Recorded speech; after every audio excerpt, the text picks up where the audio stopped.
ಮತ್ತೆ ಬೆಂಗಳೂರು ಫಸ್ಟ್ಗೆ ಸ್ವಾಗತ. ಅಂತೂ ಇಂತೂ ಬಿಬಿಎಂಪಿಯ ಬಜೆಟ್ ಮಂಡನೆಗೆ ಮುಹೂರ್ತ ನಿಗದಿಯಾಗಿದೆ. ನಾಳೆ ಮೇಯರ್ ವೆಂಕಟೇಶ್ ಮೂರ್ತಿ ಬಜೆಟ್ ಮಂಡಿಸಲಿದ್ದಾರೆ. ರಾಜ್ಯದಲ್ಲಿ ಕಾಂಗ್ರೆಸ್ ಸರ್ಕಾರ ಇದೆ, ಪಾಲಿಕೆಯಲ್ಲಿ ಬಿಜೆಪಿ ಅಧಿಕಾರದಲ್ಲಿ ಇರೋದ್ರಿಂದ ಬಜೆಟ್ ಮಂಡನೆ ಕುತೂಹಲ ಕೆರಳಿಸಿದೆ.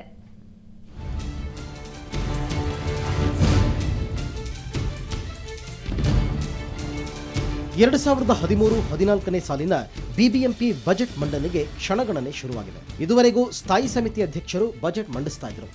ಆದರೆ ಇತಿಹಾಸದಲ್ಲೇ ಇದೇ ಮೊದಲ ಬಾರಿಗೆ ನಾಳೆ ಮೇಯರ್ ಬಜೆಟ್ ಮಂಡಿಸ್ತಾ ಇದ್ದಾರೆ. ಹಾಗಾದರೆ ಹಿಂದಿನ ಬಜೆಟ್ ಗಾತ್ರದ ಅನುಷ್ಠಾನದ ವಿವರ ನೋಡೋದಾದರೆ 2010-11ರ ವರ್ಷದಲ್ಲಿ ಪಾಲಿಕೆ 8,488 ಕೋಟಿ ರೂಪಾಯಿ ಆಯವ್ಯಯ ಮಂಡಿಸಿತ್ತು. ಅದರಲ್ಲಿ ಕೇವಲ 27% ಅನುಷ್ಠಾನ ಆಯಿತು. ಇನ್ನು 2011-12ರ ಸಾಲಿನಲ್ಲಿ 9,318 ಕೋಟಿ ಬಜೆಟ್ ಮಂಡಿಸಿತ್ತು. ಅದರಲ್ಲಿ 36% ಅನುಷ್ಠಾನ ಆಗಿದೆ.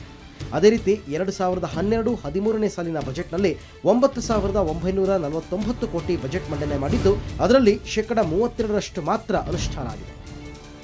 ಈ ಬಾರಿ 8,000 ಕೋಟಿ ಮೀರದಂತೆ ಬಜೆಟ್ ಮಂಡಿಸುವ ಇರಾದೆ ಹೊಂದಿದ್ದಾರೆ ಮೇಯರ್. 7ರಿಂದ 8,000 ಹಿಂದೆ 10,000 ಇತ್ತು. ನಾವು 7ರಿಂದ 8,000 ಒಳಗಡೆ ಬಜೆಟ್ ಮಂಡನೆ ಮಾಡಬೇಕು ಅಂತ ಪ್ರಯತ್ನ ಮಾಡ್ತಾ ಇದ್ದೀವಿ. ಆದರೆ ವಾಸ್ತವಕ್ಕೆ ಮೀರಿ ಬಜೆಟ್ ಮಂಡಿಸಿದರೆ ಸಭೆಯಲ್ಲೇ ವಿರೋಧ ಮಾಡ್ತೀವಿ ಅಂತಾರೆ ವಿರೋಧ ಪಕ್ಷದ ನಾಯಕರು. ರಿಯಲಿಸ್ಟಿಕ್ ಬಜೆಟ್ನ ಇವ್ರು ಮಂಡನೆ ಮಾಡಿದ್ರೆ ನಾವು ಸಹಕಾರ ಕೊಡ್ತೇವೆ. ಅದು ಬಿಟ್ಟು ಇವರು ಬೋಗಸ್ ಬಜೆಟನ್ನು ಕ್ರಿಯೇಟ್ ಮಾಡಿಕೊಂಡು ಇಲ್ಲದೆಲ್ಲ ಸೇರಿಸ್ಕೊಂಡು ಒಂದು ಇನ್ಬ್ಯಾಲೆನ್ಸ್ಡ್ ಬಜೆಟನ್ನು ಏನಾದ್ರು ಮಂಡನೆ ಮಾಡಿದ್ರೆ ನಾವು ನಮ್ಮ ಹೋರಾಟವನ್ನು ಮತ್ತು ನಮ್ಮ ಟೀಕೆಯನ್ನು ಖಂಡಿತ ನಾವು ಮಾಡೇ ಮಾಡ್ತೀವಿ. ಸರ್ಕಾರ ಗಮನ ಕೂಡ ನಾವು ತಂದೆ ತರ್ತೀವಿ. ಅದೇನೇ ಇರಲಿ, ಮೇಯರ್ ವೆಂಕಟೇಶ್ ಮೂರ್ತಿ ಬಜೆಟ್ ಮಂಡಿಸುವ ಉತ್ಸಾಹದಲ್ಲಿದ್ದಾರೆ. ಕಸ ಸಮಸ್ಯೆ ಸೇರಿದಂತೆ ಅನೇಕ ಸಮಸ್ಯೆಗಳು ನಗರದಲ್ಲಿವೆ. ಯಾವ ವಲಯಕ್ಕೆ ಒತ್ತು ಕೊಡ್ತಾರೆ ಅನ್ನೋದನ್ನ ಕಾದು ನೋಡಬೇಕು. ಬೆಂಗಳೂರಿನಿಂದ ಕ್ಯಾಮರಾ ಪರ್ಸನ್ ಮೋಹನ್ ಜೊತೆ ಶ್ರೇಯಾ ಶೆಟ್ಟಿ, ಸುವರ್ಣ ನ್ಯೂಸ್. ಇನ್ನು 10 ದಿನಗಳಲ್ಲಿ ಬೆಂಗಳೂರಿನ ರಸ್ತೆಗಳಲ್ಲಿ ಗುಂಡಿಗಳೇ ಇಲ್ಲದ ಹಾಗೆ ಮಾಡ್ತೀನಿ ಅಂತ ಡೆಡ್ಲೈನ್ ಕೊಟ್ಟಿದ್ರು ನಮ್ಮ ಬೆಂಗಳೂರಿನ ಉಸ್ತುವಾರಿ ಸಚಿವ ರಾಮಲಿಂಗಾರೆಡ್ಡಿ. ಅವರು ಈ ಮಾತನ್ನ ಹೇಳಿ ಇವತ್ತಿಗೆ 1 ತಿಂಗಳಾಯ್ತು. ಆದ್ರೆ ಬೆಂಗಳೂರಿನ ಮಾತಿರ್ಲಿ, ವಿಧಾನಸೌಧದ ಪಕ್ಕದಲ್ಲೇ ಇರೋ ರಾಜಭವನ ರಸ್ತೆಯಲ್ಲಿರೋ ಗುಂಡಿಗಳೇ ಜನರ ಪ್ರಾಣ ತೆಗೆಯುವಷ್ಟು ದೊಡ್ಡದಾಗಿ ಬಾಯಿ ತೆಗೆದು ಕುಳಿತಿವೆ. ಈ ಬಗ್ಗೆ ನಮ್ಮ ಪ್ರತಿನಿಧಿ ರಜನಿ ನಡೆಸಿದ ರಿಯಾಲಿಟಿ ಚೆಕ್ ಇಲ್ಲಿದೆ ನೋಡಿ. ಇದು ಕಂಠೀರವ ಸ್ಟೇಡಿಯಂನಿಂದ ರಾಜಭವನಕ್ಕೆ ಹೋಗುವ ರಸ್ತೆ. ನೀವಿಲ್ಲಿ ನೋಡ್ತಾ ಇರ್ಬೋದು, ಈ ರಸ್ತೆಯಲ್ಲಿ ಡಿವೈಡರ್ ಹಾಕೋ ಅವಶ್ಯಕತೆನೇ ಇಲ್ಲ.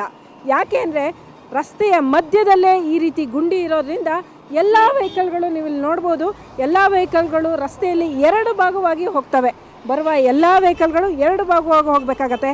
ಯಾಕೆಂದರೆ ಮಧ್ಯ ರಸ್ತೆಯಲ್ಲಿ ಇಲ್ಲಿ ಗುಂಡಿ ಬಿದ್ದಿದೆ. ನೀವಿಲ್ಲಿ ನೋಡ್ತಾ ಇರ್ಬೋದು, ಉದ್ದಕ್ಕೆ ಗುಂಡಿ ಇಲ್ಲಿ ಉದ್ದಕ್ಕೆ ಇರೋದ್ರಿಂದ ವೆಹಿಕಲ್ಗಳಿಗೆ ಬೇರೆ ದಾರಿನೇ ಇಲ್ಲ. ಅವರು ಎಲ್ಲರೂ ಒಂದು ಎಡಭಾಗದಲ್ಲಿ ಚಲಿಸಬೇಕು, ಇಲ್ಲ ಬಲಭಾಗದಲ್ಲಿ ಚಲಿಸಬೇಕು. ಮಧ್ಯ ರಸ್ತೆಯಲ್ಲಿ ಚಲಿಸೋ ಅವಕಾಶನೇ ಇಲ್ಲ. ನೀವಿಲ್ಲಿ ನೋಡ್ತಾ ಇರ್ಬೋದು, ಮಧ್ಯ ರಸ್ತೆಯಲ್ಲಿ ಎಂಥ ಆಳವಾದ ಗುಂಡಿ ಇದೆ ಅಂತ. ಉದಾಹರಣೆಗೆ ಇದೇ ಗುಂಡಿ ನೋಡಬೇಕು ಅಂದರೆ ಸುಮಾರು 2 ಅಡಿಯಷ್ಟು ಆಳವಾದ ಗುಂಡಿ ಇಲ್ಲಿದೆ. ಜೊತೆಗೆ ಸುಮಾರು ಒಂದು 4-5 ಅಡಿಯಷ್ಟು 4 ಅಡಿ ಅಂತೂ ಇದೆ. ಇದು ಅಷ್ಟು ದೊಡ್ಡದಾದ ಈ ಗುಂಡಿ ಇದೆ. ಆ ಕಡೆ ಶರವೇಗದಿಂದ ನಾವು ಸ್ಟೇಡಿಯಂ ಕಡೆಯಿಂದ ಯಾರಾದರೂ ದ್ವಿಚಕ್ರ ವಾಹನ ಸವಾರರು ಬಂದರೆ ಈ ಗುಂಡಿಯಲ್ಲಿ ಬೀಳೋದಂತೂ ಖಚಿತ. ಇಲ್ಲಿ ನೀವು ನೋಡ್ತಾ ಇರ್ಬೋದು ಎಷ್ಟು ಟ್ರಾಫಿಕ್ ಇದೆ ಅಂತ.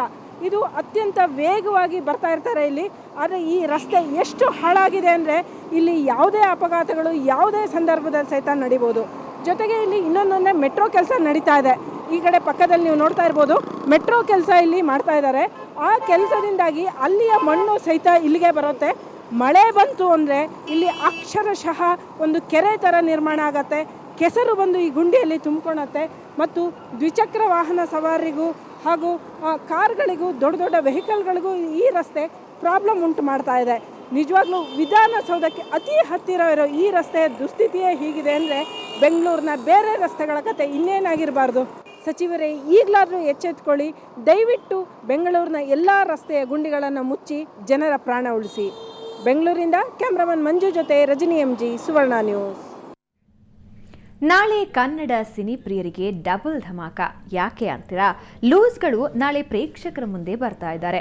ಲೂಸ್ಗಳ ಜೊತೆಗೆ ಕಿಶನ್ ತನ್ನ ಟೀನೇಜ್ ಸ್ಟೋರಿ ಹೇಳೋದಕ್ಕೆ ಎಂಟ್ರಿ ಆಗ್ತಾ ಇದ್ದಾರೆ.